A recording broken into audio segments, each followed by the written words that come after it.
मेरे प्यारे बच्चों, मैं उमेश कुमार राय, प्रवक्ता रसायन विज्ञान, इंटर कॉलेज सोहल गाजीपुर। मेरे प्यारे बच्चों, आपका क्लास 12 के रसायन विज्ञान की क्लास में स्वागत है। पिछले क्लास में हम लोगों ने पढ़ा था दैनिक जीवन में रसायन पर चर्चा हुई थी। दैनिक जीवन में रसायन चैप्टर को 3 पार्ट्स में बांटा गया था। तो पिछले क्लास में हम लोगों ने पढ़ा था औषधि के क्षेत्र में रसायन।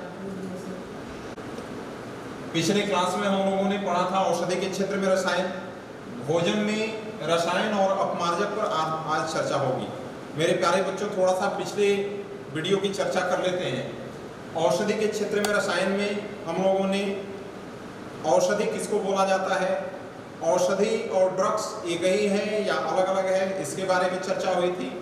औषधि लक्ष्य किसको बोला जाता है, जो हमारे शरीर में जैव अणु होता है उस पर जाकर के औषधि अटैक करता है। औषधि लक्ष्य के बारे में हम लोगों ने पढ़ा था। और औषधि को कितने वर्गों में वर्गीकृत किया गया है, 4 आधार पर वर्गीकृत किया गया था, इसके बारे में आपको बताया गया था। मेरे प्यारे बच्चों, इसके बाद दैनिक जीवन में जो रोजमर्रा के जीवन में जो समस्याएं होती हैं उसके लिए किस रासायनिक पदार्थ का प्रयोग करेंगे, किस औषधि के रूप में वो सामने आएगा, उसके बारे में हमने पढ़ा था। उसके अंतर्गत हम लोगों ने प्रतिअम्ल एंटासिड, जो कि अम्लीयता को कम करता था। इसके पश्चात हम लोगों ने प्रतिहिस्टामिन एंटी एलर्जिक दवाओं के बारे में पढ़ा था। इसके पश्चात दर्द निवारक पेन किलर्स दवाएं, जो कि 2 टाइप की, एक नार्कोटिक और एंटी नार्कोटिक था। इसके बाद प्रशांतक या ट्रंकुलाइजर के बारे में हम लोगों ने अध्ययन किया। उसमें एक हिप्नोटिक और एक नॉन हिप्नोटिक था। मेरे प्यारे बच्चों, जो ऐसा प्रशांतक जो कि नींद लाने वाला था उसको हिप्नोटिक, और ऐसा प्रशांतक यानी कि तनाव को दूर करने वाली औषधि जिसमें कि नींद नहीं आती है और तनाव दूर होगा, नॉन हिप्नोटिक के अंतर्गत अध्ययन किए थे। मेरे प्यारे बच्चों, इसके बाद प्रतिरोधी पे चर्चा हुई। एंटीसेप्टिक, जो आपको बताया गया था प्रतिरोधी और विसंक्रामी में डिफरेंस। तो प्रतिरोधी जो है वो फिनाल का 0.2% विलेन लिया गया था, और सेम जो विसंक्रामी था उसमें फिनाल का 1% विलेन था। इसके बाद एंटीबायोटिक के बारे में चर्चा हुई। पेनिसिलिन के बारे में हम लोगों ने पढ़ा था। पेनिसिलिन की खोज अलेक्जेंडर फ्लेमिंग ने किया था पेनिसिलियम नोटेटम नामक कवक। मेरे प्यारे बच्चों, इसके बाद ज्वर रोधी या एंटीपायरेटिक औषधि के बारे में हम लोगों ने पढ़ा था। एंटीपायरेटिक औषधि ऐसी औषधि है जो हमारे शरीर के ताप को कम करती है। इसके अंतर्गत हम लोगों ने पैरासीटामॉल और एस्पिरिन पर चर्चा हुई थी। पैरासीटामॉल पैराएसिटामिडोफिनॉल को बोला जाता है, और एस्पिरिन एसिटिल सैलिसिलिक एसिड। बताया गया था कि एस्पिरिन खाली पेट नहीं लेना चाहिए, क्योंकि खाली पेट अगर एस्पिरिन लेंगे तो वो जलावघटन हो करके और आपका सैलिसिलिक एसिड उत्पन्न करेगा, जो आमाशय की दीवारों पर अल्सर उत्पन्न करेगा। मेरे प्यारे बच्चों, एंजाइम की क्रियाविधि हम पढ़े थे। एंजाइम हमारे शरीर में जाकर के और उस पर सबस्ट्रेट से क्रिया करके और एक इंटरमीडिएट कंपाउंड माध्यमिक यौगिक का निर्माण करता है। उसके कुछ समय के पश्चात एंजाइम अलग हो जाता है और जो आपका सबस्ट्रेट था वो प्रोडक्ट में परिवर्तित हो जाता है। ताला कुंजी पर हम लोगों ने चर्चा किया था।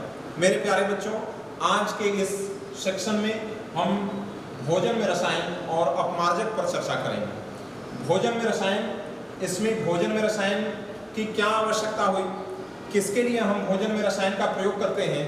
तो इसमें खाद्य पदार्थों में परिरक्षण के लिए, प्रिजर्वेशन ऑफ फूड, कैसे हम खाद्य पदार्थों को सुरक्षित रखें। इसके पश्चात हम खाद्य पदार्थों का आकर्षण बढ़ाने के लिए हम रंजक वगैरह का प्रयोग करते हैं, जो कि बहुत हानिकारक होता है, आगे चल करके बताया जाएगा।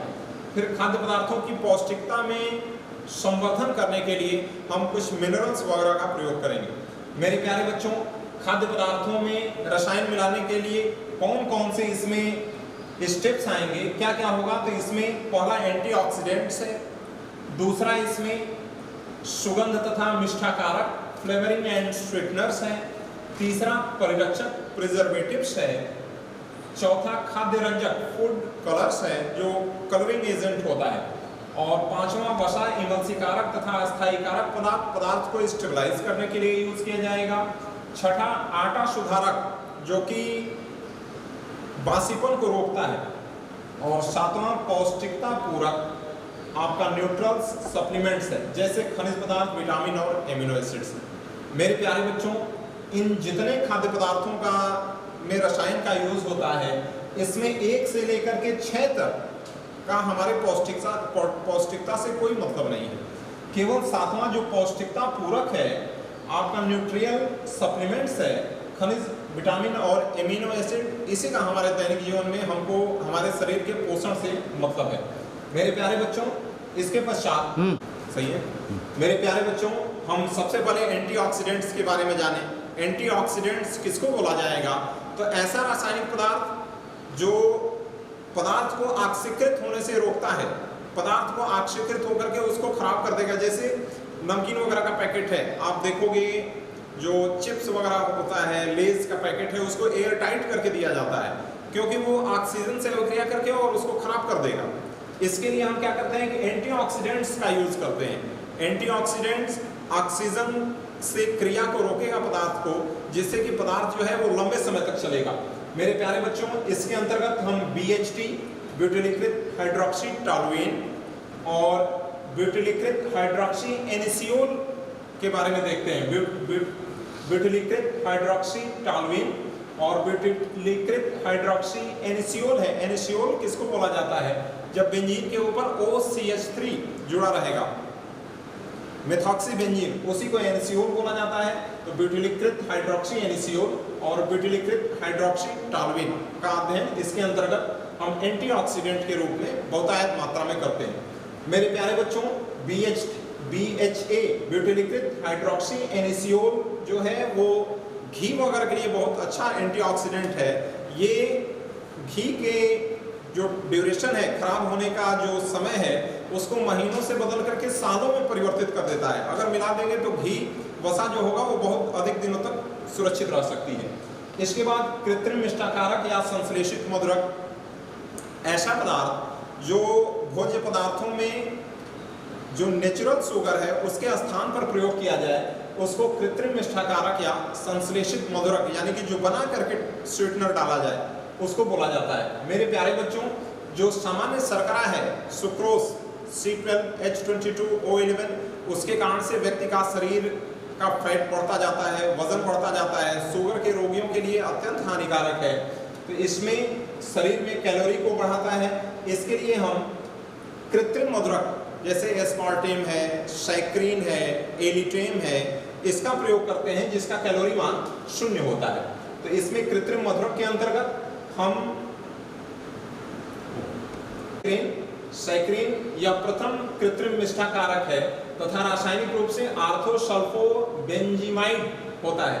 यह 1879 में खोजा गया। आज भी इसका उपयोग बहुत अधिक मात्रा में किया जाता है। यह जल में अविलेय है, इसलिए बाजार में यह जल में अपने सोडियम अथवा पोटेशियम लवण के रूप में सैक्रीन का यूज करते हैं। इसमें सोडियम लवण आपको दिखाया गया है, सैक्रीन का एक उदाहरण यहाँ। सैक्रीन शर्करा की अपेक्षा 550 गुना अधिक मीठा होता है। बहुत थोड़ी सी मात्रा व्यक्ति के शरीर में शर्करा की पूर्ति करता है। मेरे प्यारे बच्चों, दूसरा स्वीटनर एस्पार्टेम है। यह रासायनिक रूप से फिनाल एलेनिन मिथाइल एस्टर व एस्पार्टिक अम्ल से प्राप्त होता है। इसमें आपको दिखाया गया है एस्पार्टिक अम्ल का भाग है और फिनाइल एलेनिन का भाग मिथाइल एस्टर भाग है। एस्पार्टेम की एक विशेषता मेरे प्यारे बच्चों, सामान्य शर्करा की तुलना में ये लगभग 100 गुना अधिक मीठा होता है। एस्पार्टेम अगर बहुत अधिक ताप होगा, यानी कि खाने का ताप पर अगर आप आओगे तो इसका अपघटन हो जाता है। इसके कारण से हम क्या करते हैं कि इसका ठंडे पेय पदार्थों में इसका उपयोग किया जाता है। बहुत इंपॉर्टेंट एक क्वेश्चन पूछा जाता है कि एस्पार्टेम का प्रयोग क्यों नहीं गर्म वस्तुओं में करते हैं? तो इसके कारण से गर्म वस्तुओं में नहीं किया जाएगा, क्योंकि अगर गर्म वस्तु होगा तो एस्पार्टेम का विघटन हो जाएगा, और विघटन हो जाएगा तो वो अपना वर्क नहीं करेगा। इसके कारण से ठंडे पेय पदार्थों में इसका प्रयोग किया जाएगा। मेरे प्यारे बच्चों, इसके बाद आता है एलिटेम। एलिटेम यह शर्करा से लगभग 2000 गुना अधिक मीठा है। यह भोजन के ताप पर एस्पार्टेम से अधिक अस्थायी है, यानी कि अगर अधिक ताप भी होगा तभी ये अपना एलिटेम गुण बनाए रखेगा। तो एलिटेम 100 गुना अधिक मीठा और एस्पार्टेम लगभग 2000 गुना मीठा अधिक होता है शर्करा की तुलना में, और अधिक ताप पर भी ये अपना गुण बनाए रखता है। इसके बाद हम सुक्रोलोज के बारे में अध्ययन करते हैं। यह सुक्रोज का ट्राइक्लोरो व्युत्पन्न होता है। इसमें यह शर्करा से लगभग 6000 गुना अधिक मीठा है और इसकी भौतिक अवस्था सामान्य शर्करा के समान ही होती है। तो इसमें स्वीटनर में हम सैक्रिन, हम एलिटेम, एस्पार्टेम और सुक्रोलोज के बारे में पढ़े हैं। मेरे प्यारे बच्चों, इसके बाद खाद्य परिरक्षक फूड प्रिजर्वेटिव लिया जाता है। खाद्य परिरक्षक उस पदार्थ को, उस रासायनिक पदार्थ को बोला जाता है जो भोजन को अधिक दिन तक सुरक्षित रख सके। तो इसमें खाद्य परिरक्षक ऐसा रासायनिक पदार्थ है जो खाद्य पदार्थों में सूक्ष्म जीवों की वृद्धि को रोकता है, उसको हम खाद्य परिरक्षक बोलते हैं। सोडियम बेंजोएट C6H5COONA है सोडियम बेंजोएट। इसमें सोडियम बेंजोएट का प्रयोग किया जाता है। जैसे अचार वगैरह है, उसको सुरक्षित रखने के लिए आप जाओगे बाजार से, तो बाजार से पूछोगे कि अचार को सुरक्षित रखने के लिए क्या डाला जाएगा उसमें, तो दुकानदार कुछ नहीं जानता है, लेकिन उसके बावजूद वो आपको सोडियम बेंजोएट की एक छोटी सी शीशी में करके और दे देता है। तो सोडियम बेंजोएट C6H5COONA, इसका प्रयोग अचार वगैरह के परिरक्षण में करते हैं, उसको सुरक्षित करने के लिए करते हैं। फिर दूसरा इसमें सोडियम मेटाबाइसल्फाइड Na2S2O5, ये क्या करता है, ये रासायनिक अभिक्रिया करने के पश्चात सल्फर डाइऑक्साइड गैस उत्पन्न करेगा और जो सल्फ्यूरिक अम्ल का निर्माण करेगा और सल्फ्यूरिक अम्ल सूक्ष्म जीवों की वृद्धि को रोक देगा। फिर इसके बाद मेरे प्यारे बच्चों, एपॉक्साइड्स प्रिजर्वेटिव के रूप में यूज किया जाएगा। इथाइलिन और प्रोपाइलिन एपॉक्साइड नमी युक्त खाद्य पदार्थों जैसे फल है और मसाले हैं, उनको सुरक्षित रखने के लिए एपॉक्साइड्स का यूज करते हैं। इसमें इथाइलिन और प्रोपाइलिन का एपॉक्साइड होगा जो सूखे पदार्थों को अन्य सूक्ष्म जीवों से रक्षा करेगा। खाद्य, इसके बाद चौथा आता है खाद्य रंजक। तो इसके अंतर्गत हम फूड प्रिजर्वेटिव में हम पढ़े हैं, पीछे सोडियम बेंजोएट था और एपॉक्साइड था। फिर खाद्य रंजक, हम भोज्य पदार्थों को कलर प्रदान करने के लिए, उसको रंगीन बनाने के लिए खाद्य रंजक का प्रयोग करेंगे। मेरे प्यारे बच्चों, ये आपको जानकर के हैरानी होगी कि अस्थमा के पीड़ित व्यक्ति को और छोटे बच्चों के लिए खाद्य रंजक का प्रयोग अत्यंत हानिकारक है। हम बाजार में जाते हैं, रंग बिरंगी मिठाइयाँ देखते हैं, बच्चे बहुत जिद करते हैं, लेकिन मेरे प्यारे बच्चों, वो केवल रंजक के मिलने के कारण से होता है, रंगीन होता है। और वो रंगीन जो है, अगर अपने बच्चे को आप खिला रहे हो तो शुद्ध आप जहर खिला रहे हैं। आप इसमें रंजकों में कोई पौष्टिक पदार्थ नहीं होता है। ये संश्लेषित और प्राकृतिक दोनों प्रकार के होते हैं। बहुत अधिक मात्रा में बाजारों में यूज किया जाने वाला जो रंजक होता है वो आर्टिफिशियल होता है, मैन मेड होता है। टेट्राजीन बहुत अधिक मात्रा में यूज किया जाने वाला रंजक है, जो आपके शरीर में, जो व्यक्ति अस्थमा का पीड़ित है, छोटा व्यक्ति है जिसका रेजिस्टेंस पावर कम है, उसके लिए अत्यंत हानिकारक है और ये कैंसर को उत्पन्न कर सकता है।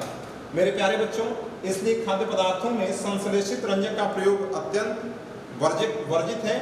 कैरोटीन और सैफ्रॉन ये सर्वाधिक सुरक्षित और नेचुरल कलरिंग एजेंट है। अधिक महंगा होने के कारण से इसका दुकानदार यूज नहीं करता है वो। मेरे प्यारे बच्चों, अब इस चैप्टर का तीसरा पार्ट हम शोधन कारक साबुन और संश्लेषित अपमार्जक पर चर्चा करेंगे। साबुन और संश्लेषित अपमार्जक सभी बच्चे जानते हैं। कपड़ा वगैरह को स्वच्छ करना है, अगर शरीर को स्वच्छ करना है तो उसके लिए हम साबुन का प्रयोग करते हैं। मेरे प्यारे बच्चों, शोधन कारक साबुन या संश्लेषित अपमार्जक ऐसा रासायनिक पदार्थ है जो हमारे शरीर से या कपड़े से मैल से क्रिया करके और उसको अवक्षेपित कर देता है। इसमें सामान्य रूप से प्रयोग किए जाने वाले दो शोधक पदार्थ हैं, एक है साबुन और दूसरा है अपमार्जक। हम आगे जस्ट पढ़ने वाले हैं कि साबुन किसको बोला जाएगा, अपमार्जक किसको बोलेंगे, इन दोनों में क्या विभेद है। हम कपड़ा अगर स्वच्छ साफ करते हैं तो उसके लिए साबुन अच्छा है कि अपमार्जक अच्छा है। तो साबुन दीर्घ श्रृंखला वाले मोनोकार्बोक्सिलिक अम्ल का सोडियम अथवा पोटेशियम लवण होता है। मेरे प्यारे बच्चों, साबुनीकरण पर संक्षिप्त टिप्पणी अक्सर पूछी जाती है, बहुत महत्वपूर्ण है। अक्सर कंपटीशनों में या बोर्ड एग्जामिनेशनों में ये क्वेश्चन पूछे जाते हैं कि साबुनीकरण किसको बोलते हैं। साबुनीकरण तेल अथवा वसा का क्षारीय जल अपघटन कराने पर साबुन प्राप्त होता है। ये तेल और वसा किसको बोला जाएगा? तेल और वसा ग्लिसरॉल के साथ दीर्घ श्रृंखला वाले मोनोकार्बोक्सिलिक अम्ल का ट्राई एस्टर होता है। इसमें सामान्य सूत्र आपको एक दिखाया गया है कि CH2 ग्लिसरॉल, CH2OH, CHOH और CH2OH है। जब एल्कोहल की अभिक्रिया कार्बोक्सिलिक अम्ल के साथ आप कराते हो तो एस्टर प्राप्त होता है, जिसको एस्टरीकरण बोला जाता है, एस्टरीफिकेशन बोला जाता है। तो इसमें तेल अथवा वसा, तेल और वसा में क्या अंतर है? तो तेल की भौतिक अवस्था द्रव और वसा की भौतिक अवस्था ठोस है या सेमी सॉलिड है। इसमें आप तेल कैसे पहचान होगी? जो एल्किल समूह वाला भाग होगा, जो दीर्घ श्रृंखला वाला मोनोकार्बोक्सिलिक अम्ल है, उसका जो एल्किल समूह वाला भाग है, यदि वो संतृप्त है, संतृप्त मतलब कि वो CnH2n+1 को फॉलो करता है। एल्केन का सामान्य सूत्र आप जानते हो, CnH2n+2, और उसमें से एक हाइड्रोजन बाहर निकाल देते हैं, उसी को एल्किल समूह बोला जाता है। तो एल्किल समूह ये C17H35 लिखा है। कैसे पता चलेगा कि एल्किल समूह वाला भाग संतृप्त है या असंतृप्त है? मेरे प्यारे बच्चों, हम यदि एल्केन से एक हाइड्रोजन बाहर निकालते हैं, उसी को एल्किल समूह बोला जाता है, जिसको R से प्रदर्शित करते हैं। इसमें यदि एल्किल समूह वाला भाग CnH2n+1 को फॉलो करेगा, यानी कि जितनी कार्बन की संख्या है उससे हाइड्रोजन की संख्या दोगुने से एक अधिक होगा, तो वो एल्किल समूह संतृप्त होगा। तो C17H35 है, तो 17 × 34 से 35, यानी कि एल्किल समूह वाला भाग संतृप्त है। इसका मतलब कि ये वसा है। और यदि यहीं पे 31 होता, C17H31 या C17H33, तो वो असंतृप्त आपका ग्लिसरॉल का ट्राई एस्टर होता। तो ग्लिसरॉल के ट्राई एस्टर की अभिक्रिया क्षार NaOH या KOH के साथ करा दे तो इसमें दीर्घ श्रृंखला वाले मोनोकार्बोक्सिलिक अम्ल का सोडियम अथवा पोटेशियम लवण प्राप्त होता है। इसी को साबुनीकरण बोला जाता है। इस समीकरण में स्टीयरिक अम्ल है, आप ग्लिसरॉल ट्राई स्टीयरेट भी कह सकते हो, आप ग्लिसरॉल ट्राई ओलिएट भी ले सकते हो, ग्लिसरॉल ट्राई पामिटेट भी ले सकते हैं। इसकी अभिक्रिया आप NaOH या KOH के साथ कराओगे तो इसमें साबुन बनेगा और ग्लिसरॉल बाहर निकल जाएगा। इस समीकरण में स्टीयरिक अम्ल की अभिक्रिया सोडियम हाइड्रोक्साइड के साथ कराया गया है, तो सोडियम स्टीयरेट बना है और ग्लिसरॉल अलग हो गया है। इसी को हम साबुन बोला जाता है और यह अभिक्रिया साबुनीकरण बोली जाती है। मेरे प्यारे बच्चों, साबुन के प्रकार, कितने प्रकार के साबुन होते हैं? तो इसके प्रकार में प्रसाधन साधन संबंधी साबुन, इसके अंतर्गत ये मृदु होंगे जो सौंदर्य प्रसाधन से संबंधित होंगे। इसमें अनुपयुक्त क्षार जो होगा वो पृथक हो जाएगा, जिससे कि स्किन वगैरह को कोई नुकसान नहीं पहुंचेगा। इसके पश्चात जो तैरने वाले साबुन होते हैं, जो ऐसा साबुन होगा जो तैरने लगेगा, तो उसके लिए हम क्या करते हैं कि छोटे छोटे वायु के बुलबुले को उसके कठोर होने से पूर्व ही पीट कर बनाते हैं, तो वो तैरने वाले साबुन होंगे। फिर पारदर्शी साबुन, पारदर्शी साबुन किसको बोला जाएगा? ऐसा साबुन होगा जिसको एथेनॉल में विलय करके और बनाया जाता है। इसके पश्चात धावन साबुन, ऐसा साबुन जो कि अधिक झाग उत्पन्न करे। ये साबुन कठोर होंगे और सामान्यतः सोडियम रोजिनेट, सोडियम सिलिकेट और बोरेक्स तथा सोडियम कार्बोनेट जैसे पदार्थों से मिला करके बनाए गए रहेंगे, जिससे कि वो सामान्यतः अधिक झाग उत्पन्न करेगा। मेरे प्यारे बच्चों, दाढ़ी का साबुन जो शेविंग क्रीम में यूज किया जाता है, उसके लिए उसमें ग्लिसरॉल मिलाया जाता है, जो साबुन को शीघ्रता से सूखने नहीं देता। और इसमें रोजीन, इसमें एक गोंद मिलाते हैं जिसे रोजीन कहते हैं। इसे बनाते समय इसमें मिलाया जाता है गोंद, सोडियम रोजिनेट बनाता है जो अधिक झाग उत्पन्न करेगा। ये सोडियम धातु से अभिक्रिया करके जो रोजीन होगा वो सोडियम रोजिनेट बनाएगा जो झाग अधिक उत्पन्न करेगा, और इसमें ग्लिसरॉल मिला देंगे जिससे कि अधिक जल्दी उसको सूखने नहीं देगा। मेरे प्यारे बच्चों, चिकित्सकीय साबुन के अंतर्गत हम क्या करेंगे कि इसमें ऐसा पदार्थ मिलाएंगे जिसमें कि अधिक गंध वगैरह ना रहे, जो सूक्ष्म जीव हैं उनको नष्ट कर दे। इसलिए चिकित्सकीय साबुन को बनाते समय अत्यंत सावधानी बरती जाती है, जो कि सूक्ष्म जीवाणु वगैरह बैक्टीरिया का नाश कर दे। मेरे प्यारे बच्चों, साबुन के पढ़ने के पश्चात कैसे ये निर्मलन क्रिया करता है, कैसे हम कपड़े को अगर साबुन लगाते हैं तो उसको स्वच्छ कर देता है, कैसे हम शरीर पर अगर लगाते हैं तो साबुन हमारे शरीर को साफ करता है, उसके लिए ये साबुन का बहुत ही महत्वपूर्ण टॉपिक है जो अक्सर पूछे जाने वाला है। तो मिशेल क्रिया, मिशेल प्रक्रम में क्या होगा कि साबुन को जब आप जल में घोलोगे तो साबुन का सामान्य सूत्र RCOONA होगा।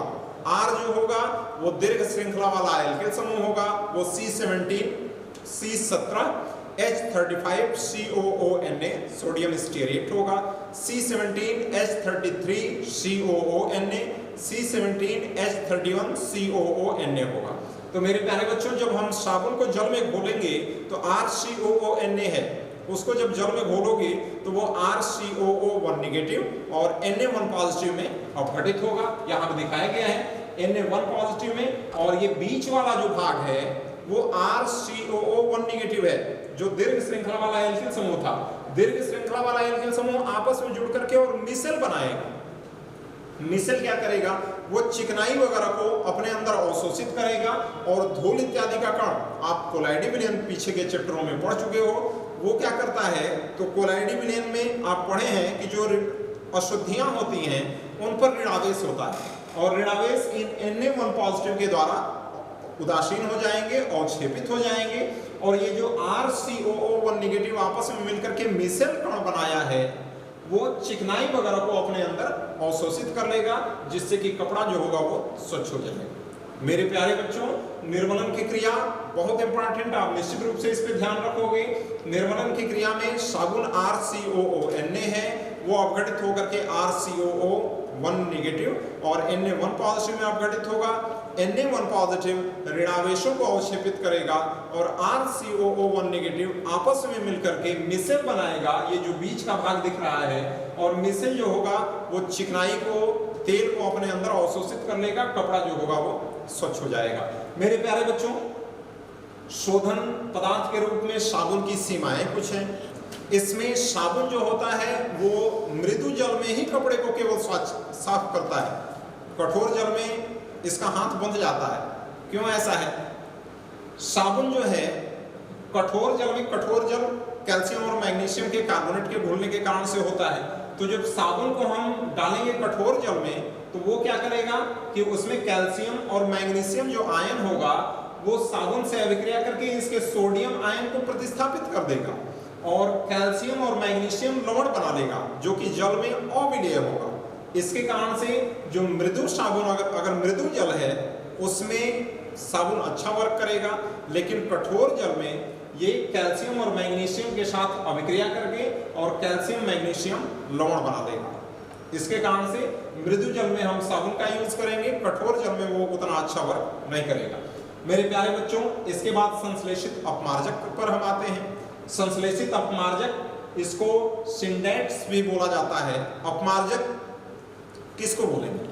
अपमार्जक जो है ऐसा रासायनिक पदार्थ जो कि प्रबल अम्ल अथवा प्रबल क्षार से मिले अति उच्च अणुभार के जटिल कंपाउंड है, जिसमें 17 से 18 की संख्या में कार्बन उपस्थित होता है। मेरे प्यारे बच्चों, अपमार्जक मृदु जल के साथ साथ कठोर जल में भी कपड़े को स्वच्छ करता है। इसकी विशेषता होती है ये कम क्षारीय प्रकृति का होता है।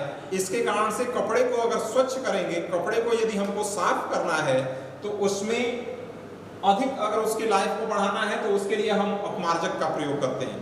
मेरे प्यारे बच्चों, अपमार्जक को 3 वर्गों में बांटा गया है।